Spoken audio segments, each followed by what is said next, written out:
Bonjour, j'espère que vous allez bien. Aujourd'hui on est mercredi après-midi et j'avais envie de vous parler de ma tenue du jour. Une fois n'est pas coutume, j'ai ressorti un pantalon et un jean. C'est assez rare en fait que je mette des pantalons, j'adore les robes, j'adore les jupes, surtout parce que je trouve que c'est hyper confortable. Mais je ne sais pas, aujourd'hui j'avais envie de mettre un jean, donc j'ai ressorti celui-ci que j'avais dans mon placard, qui est un jean clair que j'ai acheté l'année dernière.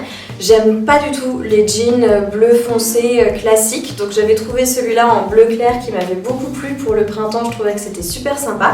Donc c'est un jean de l'année dernière, comme je le disais, qui vient de chez Zara.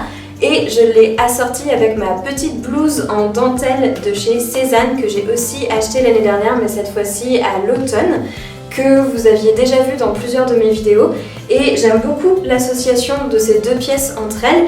Et j'ai ajouté une petite ceinture blanche qui est vintage puisque c'est ma belle-maman qui me l'a donnée. Et je trouve que la tenue est très jolie comme ça. Et d'ailleurs, je sais pas pourquoi, mais j'ai eu je ne sais pas combien d'élèves qui sont venus me voir en disant que j'étais particulièrement bien habillée aujourd'hui.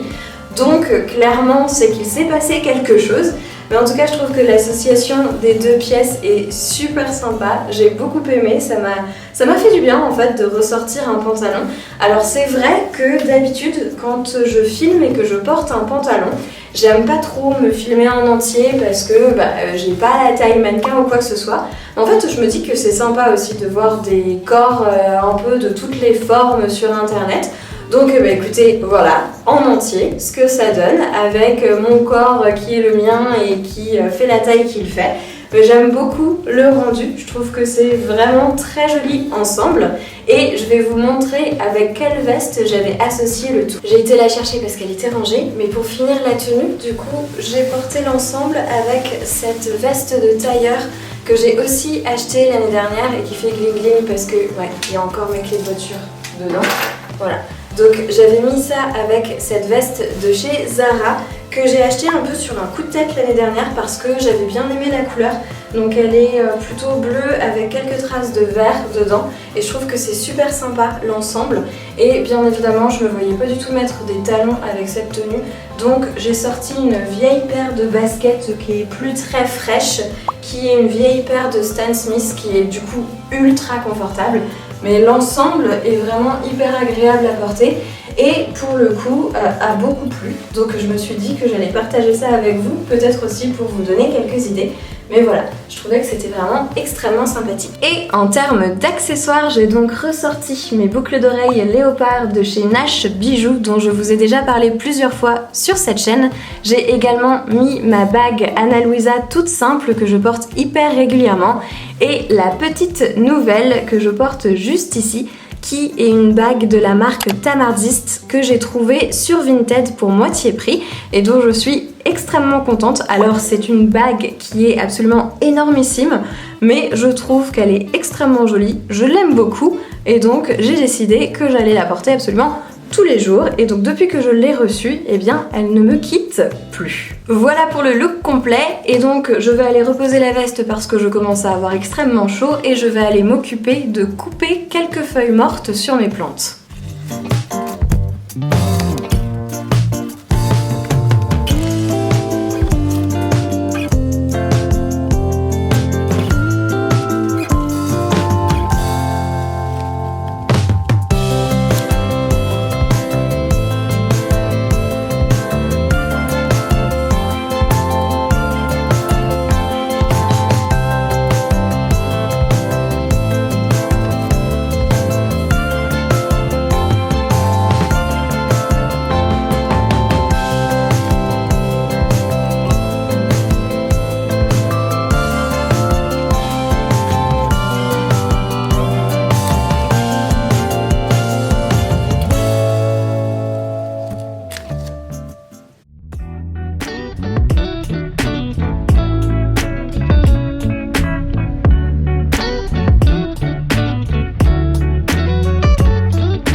Bonjour, on est actuellement le samedi 1er avril et ce sera une vidéo extrêmement décousue que vous allez regarder parce que j'ai filmé quelques petits clips vraiment de manière très espacée sur les 2 dernières semaines.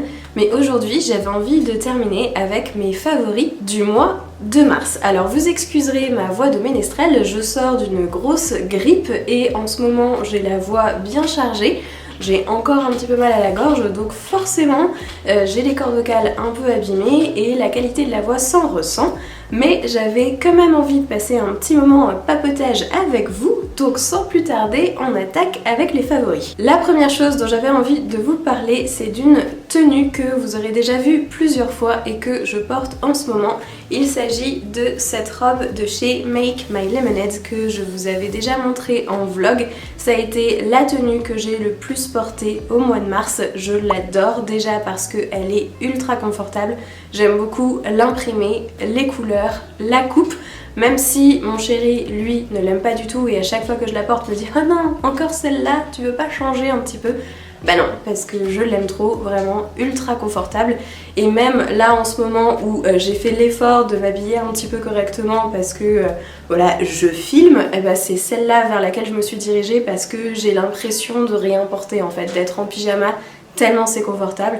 Donc vraiment ça a été la tenue, ma tenue préférée du mois de mars. On reste du côté vêtements mais cette fois-ci on se tourne plutôt vers les accessoires puisque le bijou que j'ai le plus porté ce mois-ci c'est ma bague de chez Tamardist dont je vous ai parlé au début de ce vlog que j'ai trouvé donc sur Vinted et c'est vraiment un bijou que j'aime énormément. Alors elle ne sera absolument pas du goût de tout le monde, j'en conviens très bien parce qu'elle est énorme cette bague, c'est un placard quand vous l'avez sur le doigt, mais c'est justement ça qui me plaît, c'est-à-dire que je l'enfile et tout de suite j'ai l'impression d'avoir accessoirisé ma tenue. Et je trouve qu'elle est vraiment super jolie, j'aime beaucoup le détail et en plus c'est trop chou parce que c'est un A comme Anaïs mais aussi comme le début du prénom de mon chéri et aussi comme Amour, c'est ma sœur qui m'a dit ça quand je l'ai vue l'autre jour et que je portais cette bague là. Donc je trouve ça très rigolo de me dire que ça peut symboliser les trois. Ah, c'est vraiment trop mignon. Donc voilà, c'est une bague que j'aime énormément porter, que je trouve extrêmement jolie et ça a été le bijou que j'ai le plus porté ce mois-ci, tout comme cette robe. Je voulais aussi profiter de cette partie favori pour vous parler d'une créatrice sur Instagram dont je vous ai déjà parlé mais je voulais la rementionner ici parce que vraiment j'ai épluché son compte Instagram et je la suis assidûment depuis que je l'ai découverte. Il s'agit de Mélanie du compte Melanie qui propose des contenus mode avec des tenues ultra colorées. J'aime énormément son énergie, j'aime énormément l'atmosphère, l'univers de ses posts et elle propose tous les mercredis donc les tenues du mercredi où elle montre comment elle s'habille, comment elle se maquille, les associations de motifs, de couleurs, de matières.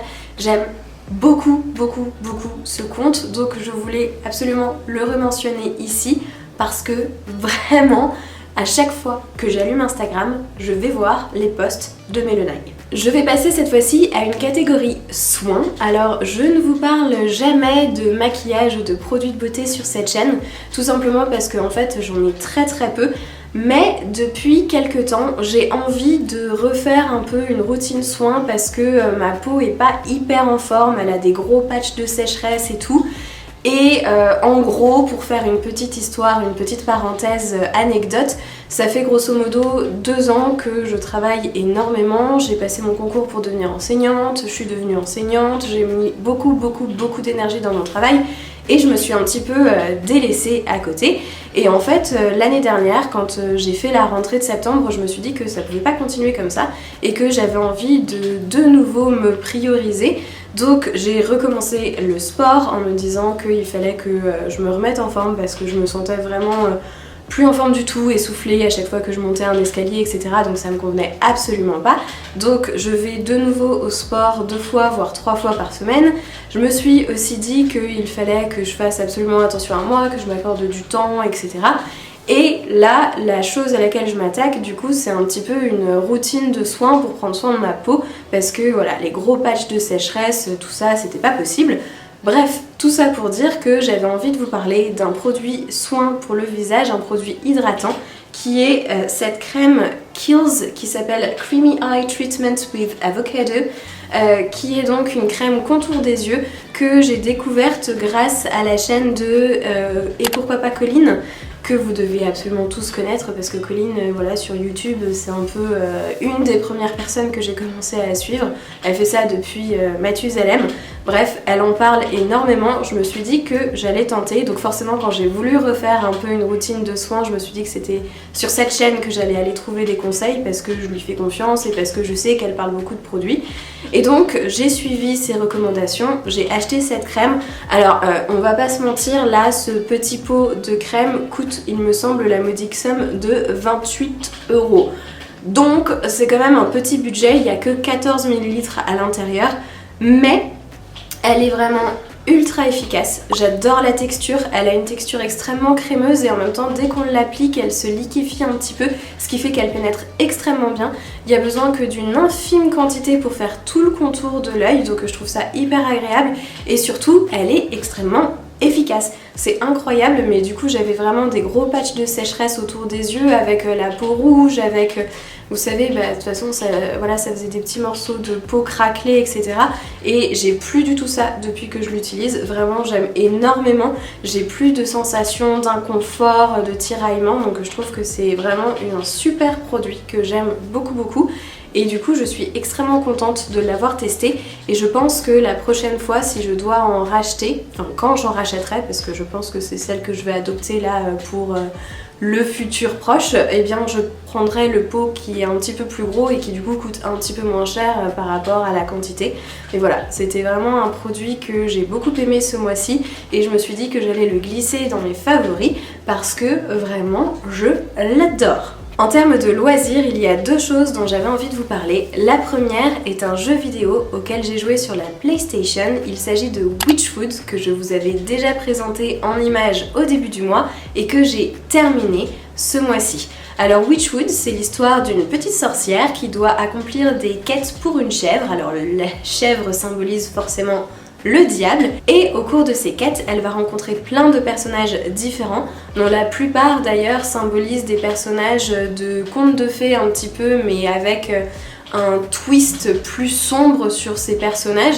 J'ai trouvé que c'était hyper intéressant, très bien fait, et surtout ce qui est vraiment génial dans ce jeu, ce sont les graphismes et les musiques, parce que au niveau du gameplay, bon, c'est des quêtes à accomplir, mais c'est plutôt va chercher tel objet pour tel personnage, fabrique telle potion, etc. Donc c'est un petit peu répétitif, mais ce qui fait que c'est extrêmement apaisant d'y jouer. Mais alors, les graphismes et les musiques, c'est vraiment la force de ce jeu. C'était super beau, super agréable à écouter, et en plus forcément comme il y a plein de mondes différents, et bien les couleurs changent, les musiques changent. Donc quand on est sur le port, on a une musique de marin, quand on est dans le bayou, on a une musique de Louisiane dans les marécages, quand on est dans les champs, on a une musique qui correspond encore une fois à cette atmosphère. Bref, vous avez compris le principe. Et vraiment, c'était un jeu qui était extrêmement beau. Donc par exemple, mon chéri qui joue beaucoup à la PlayStation n'y jouera absolument jamais parce qu'il trouve que c'est trop répétitif en termes d'action à mener, mais il aimait bien me regarder jouer parce que c'est hyper beau. Et vraiment, c'est un jeu que j'ai adoré parce qu'il est absolument magnifique. Deuxième loisir qui m'a pris pas mal de temps ce mois-ci, alors que j'ai commencé il y a à peu près 15 jours, donc ça a été plutôt sur la deuxième moitié du mois, il s'agit du tricot. Alors le tricot, j'en ai déjà fait il y a de ça quelques années, j'ai d'ailleurs un pull que j'ai commencé depuis 5 ans, 6 ans pour mon homme qui n'est absolument pas terminé, mais j'ai un peu tout mis en stand-by quand on est rentré en France et que je me suis réinvestie dans mes études, etc. Blablabla. Toujours est-il que j'ai été au salon de l'Aiguille en Fête avec une copine au début du mois, que j'ai acheté de la laine et un patron pour faire un col, et je me suis replongée dans le tricot, et là j'ai retrouvé ma passion pour ce loisir, et j'en ai fait pendant des heures et des heures. Et donc j'avance doucement mais sûrement dans la réalisation de mon col pernille. Alors là, ce que vous voyez, c'est l'envers du tricot, donc vous ne vous rendez absolument pas compte, mais le motif est vraiment extrêmement joli, mais aussi extrêmement long à réaliser. donc ça me prend un temps fou de tricoter chaque rang. En plus je suis absolument pas équipée, donc j'ai pas de petits embouts là pour stopper les mailles de filet, donc j'ai mis un élastique au bout de mon tricot. J'ai pas ici de marqueur, donc j'utilise des épingles à nourrice. Bref, c'est Système D et compagnie. Toujours est-il que j'aime énormément, c'est vraiment ce que j'ai envie de faire quasiment à chaque fois que j'ai un petit peu de temps devant moi. Donc ça avance doucement mais sûrement, et je suis en train de m'apercevoir, j'en parlais tout à l'heure à mon homme, que en fait j'ai pas du tout le matériel nécessaire pour le terminer, parce que une fois qu'un tricot est fini, normalement on est censé le bloquer, ce que j'ai absolument jamais fait avec tous les anciens trucs que j'ai tricotés, mais là pour que la dentelle que je suis en train de faire, pour que le motif qui est sur ce patron ressorte, il va vraiment falloir que je le fasse. Donc ça veut dire qu'il va falloir que je trouve les petits tapis, les petites aiguilles, etc. pour bloquer mon tricot. Mais vraiment je suis archi fan du tricot de nouveau. J'ai trouvé plein de patrons que j'ai envie de réaliser. J'ai découvert plein de créatrices sur Instagram.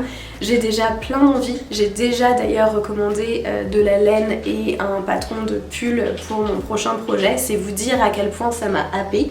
Je vous en parlerai bien évidemment au fur et à mesure. Mais vraiment quelque chose qui m'a pris beaucoup de temps et qui m'a fait énormément de bien ce mois-ci, c'est vraiment le tricot. Et enfin, les deux derniers favoris du mois dont j'avais envie de vous parler, ce sont deux plantes. J'ai une plante d'extérieur et une plante d'intérieur, et je vais commencer tout de suite par celle qui se trouve sur mon balcon. Il s'agit de mon camélia. Alors comme ça tout de suite, là maintenant, il a peut-être pas forcément une mine extraordinaire, mais vous voyez qu'il a encore des bourgeons et qu'il est encore en train de fleurir, et il a été absolument superbe pendant tout le mois de mars. Il a fait fleur sur fleur, il a été absolument magnifique à chaque instant.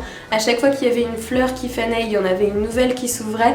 Il était vraiment extrêmement bien fourni. Alors je pense que c'est parce que c'est la première année qu'on l'a et que vous savez, dans les serres, quand ils sont préparés, ils sont un petit peu boostés pour fleurir énormément au tout début, donc j'imagine que l'année prochaine ce sera pas à ce point là, mais en tout cas j'ai beaucoup aimé la voir évoluer, et en plus elle est juste derrière la porte-fenêtre, ce qui fait qu'on la voit d'absolument partout dans le salon, donc on a vraiment énormément profité de ses fleurs. Et là encore, elle n'a pas tout à fait fini sa floraison, il y a encore des bourgeons qui sont en train d'arriver et qui vont éclore. Donc vraiment, la plante du mois, enfin la plante d'extérieur du mois, c'est ce camélia. Et enfin, la dernière plante dont je voulais vous parler, qui est cette fois-ci une plante d'intérieur, il s'agit de ce philodendron gloriosum que je vous avais déjà présenté en vidéo. Mais ce qui s'est passé depuis, c'est que la dernière feuille a poussé et qu'elle est absolument magnifique. Elle est énorme, sans défaut, on voit bien les nervures, elle a une nouvelle feuille qui est en train d'arriver. Bref, je suis absolument ravie. C'est la plante que j'ai surveillée le plus près ce mois-ci. Elle est posée sur la table basse du salon, donc autant dire que je passe devant tous les jours, plusieurs fois par jour, que je la regarde, que je tâte le terreau pour voir si c'est suffisamment humide, que j'observe pour voir s'il n'y a pas des petites bébêtes qui se sont glissées dessus, etc. Parce que je vous avais dit que quand je l'avais achetée, elle n'était pas dans le meilleur état du monde, donc forcément je l'ai observée de très très près, et je suis tellement contente de voir qu'elle pousse, qu'elle s'adapte tout doucement, et surtout qu'elle produit des feuilles aussi belles que celle-ci. Donc autant dire que j'ai vraiment hâte de continuer de la voir évoluer, de voir surtout quelle taille les feuilles vont atteindre. J'espère qu'elle va faire des feuilles de plus en plus grosses. D'ailleurs, ce sera probablement quelque chose que je vais faire au moment du printemps. Enfin, on est au printemps, mais dans les mois qui viennent, je veux dire, essayer de la rempoter dans un contenant un tout petit peu plus grand. Pas grand chose, mais un tout petit peu plus grand avec du terreau frais pour qu'elle ait vraiment un bon environnement pour continuer de pousser. Mais ça a été la plante que j'ai le plus observée ce mois-ci, et donc je voulais de nouveau lui faire une petite place dans cette vidéo. J'ai terminé de vous parler de mes favoris du mois. Alors ce que je vais faire, c'est que je vais retourner à mes loisirs créatifs. Je ne vais pas prendre mon tricot, mais je vais plutôt continuer cette broderie du challenge Fleurs Sauvages de Mélanie du compte Gina et compagnie, dont je vous ai déjà parlé 453 fois sur cette chaîne. Alors depuis la dernière fois, je vous avais montré un petit peu l'avancée de cette broderie, j'en avais quasiment pas fait et là depuis hier j'en ai refait un petit peu, j'ai pas mal avancé, donc j'aimerais bien la terminer aujourd'hui ou demain pour pouvoir passer à la suivante, parce qu'on en est actuellement au motif numéro 9, que celui-ci c'est le numéro 4 et qu'il me semble qu'il y en a 2 qui sortent la semaine prochaine. Donc j'ai pris pas mal de retard. J'aime beaucoup broder, mais je pense que comme j'en avais fait énormément rapidement, ça m'avait un petit peu... j'allais dire saoulé, c'est pas saoulé, mais vous savez, à un moment donné, on arrive parfois à saturation de quelque chose et on a besoin de laisser poser pendant quelques jours avant de reprendre. Bah là, c'est ce qui s'était passé. Et en fait, là, j'ai repris l'aiguille, j'aime énormément, j'avance relativement vite. Et en fait, ce qui me motive beaucoup, c'est que je vois beaucoup plus les progrès là-dessus que sur le tricot où en fait un rang concrètement j'y passe 10 minutes et quand on fait un rang on voit pas trop l'avancée du projet, alors que si je fais 10 minutes ici je fais une fleur quoi, donc c'est vrai que ça avance beaucoup plus vite. Et surtout ce que je vais faire, c'est que je vais utiliser mon petit fil doré que j'ai acheté au salon Aiguille en Fête pour faire toutes les petites bulles autour là du bouquet. Je pense que ce sera très joli, ça va apporter un petit peu de couleur supplémentaire. Donc je suis très excitée aussi à l'idée de tester ce fil. Voilà pour ce qui va m'occuper dans les prochaines minutes. Je pense que je vais arrêter ce vlog sur ces images. Encore une fois, je vous remercie de l'avoir regardé. J'espère que vous avez passé un moment agréable devant cette vidéo. Moi, comme toujours, j'ai adoré passer du temps avec vous et je vous dis à la prochaine.